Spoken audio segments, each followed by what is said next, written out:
Apa yang diminta oleh seseorang ketika dia telah selesai ditanya oleh malaikat di dalam kuburnya?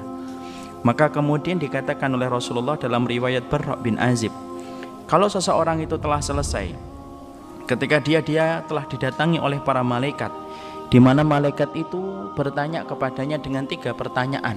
Man rabbuka, siapa Rabbmu, siapa nabimu, dan apa agama yang diutus kepadamu. Kalau seseorang itu telah selesai dengan ini, maka sesungguhnya orang-orang ketika mereka telah mendapati dia telah ditanya oleh tiga pertanyaan oleh malaikat, maka kemudian orang-orang itu lalu berkata ketika si mukmin, aqimis sa'ah hatta arji ila ahli.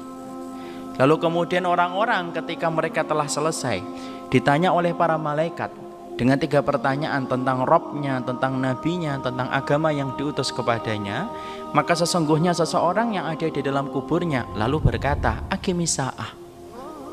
Kalau tadi minta disegerakan untuk bertemu dengan alam barzah, ketika dia sudah selesai berada di alam barzah, ketika dia mendapati mampu menjawab pertanyaan yang diberikan oleh malaikat dengan pertolongan Allah, yusabbitullahu alladhina amanu bil qawli tsabit fil hayati dunya wa fil akhirah. Allah teguhkan hati, Allah teguhkan lisan orang yang beriman dalam kehidupan dunia dan di akhirat. Salah satunya ketika dia mampu menjawab pertanyaan para malaikat di alam kuburnya. Selesai, dibukakan pintu antara dia dengan surga, didatangi dia dengan orang yang begitu tampan dan rupawan yang berkata, ana amaluka salih, saya ini adalah amalmu yang salih. Setelah dia melihat batasan surga yang tidak ada batasannya, dia melihat teman yang rupawan yang menunjukkan amal salihnya yang akan mendampingi dia sampai hari kiamat, maka orang itu lalu berkata, aqimis sa'ah, tolong ya Allah cepat tegakkan hari kiamat, hatta arji ila ahli, sampai kemudian aku bertemu dengan keluargaku kembali. Jadi ini menunjukkan kepada kita, Masya Allah, sesungguhnya kenikmatan bersama dengan keluarga itu kenikmatan yang besar. Sampai ketika orang itu pertama kali ketika mereka telah mampu menyelesaikan ujian di dalam alam kuburnya, setelah dia mampu menyelesaikan ujian di dalam alam kuburnya, barulah dia teringat dengan keluarganya. Makanya dia kemudian berkata kepada Rabbnya, aqimis sa'ah ya Rabbi, tolong tegakkan hari kiamat cepat wahai Rabbku, hatta arji ila ahli, sampai aku bertemu kembali dengan keluargaku. Jadi Masya Allah, inilah kenikmatan yang Allah berikan kepada keluarga. Ternyata pertemuan-pertemuan yang berlangsung antara kita dengan ibu kita, pertemuan kita dengan bapak kita, merupakan pertemuan-pertemuan yang membekas sampai ketika orang itu meninggal dunia.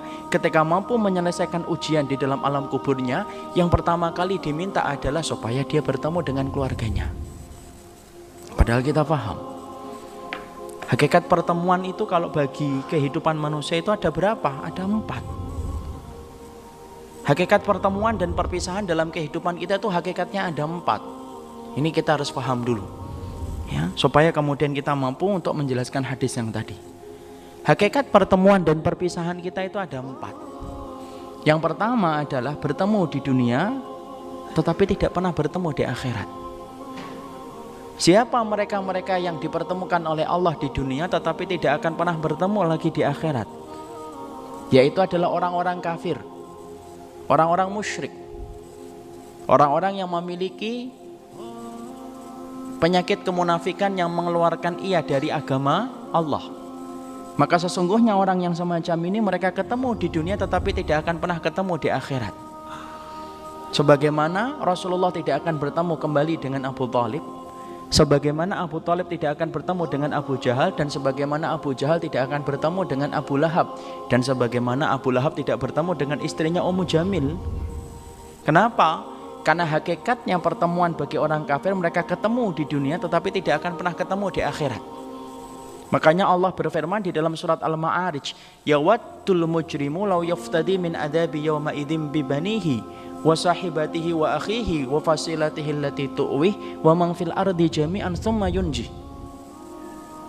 Orang kafir itu mereka berandai-andai kelak pada waktu hari kiamat, ketika mereka telah melihat neraka begitu nyata ada di hadapan mata mereka, yang selama ini mereka dustakan, yang selama ini mereka kufuri, tiba-tiba mereka melihat azab neraka itu betul-betul nyata di pelupuk mata mereka.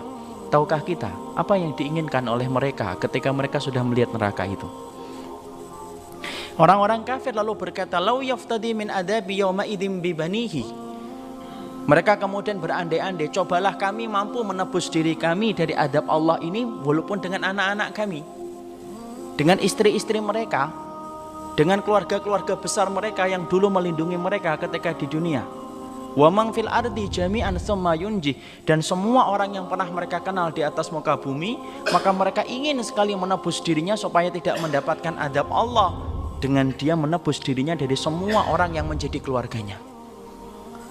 Jadi orang kafir ketika mereka kelak pada waktu di hadapan Allah Subhanahu wa taala, sesungguhnya orang-orang kafir itu menggadaikan keluarga mereka, tidak ingin ketemu. Maka sesungguhnya ada seorang ayah menggadaikan anaknya, ya Allah, ini anakku, ini istriku, ini keluarga besarku, ini orang-orang yang aku kenal, ya Allah. Azab mereka, siksa mereka, masukkan mereka ke dalam azab jahanam yang begitu pedih di hadapanku ini. Tetapi satu, selamatkan saya dari azab Allah.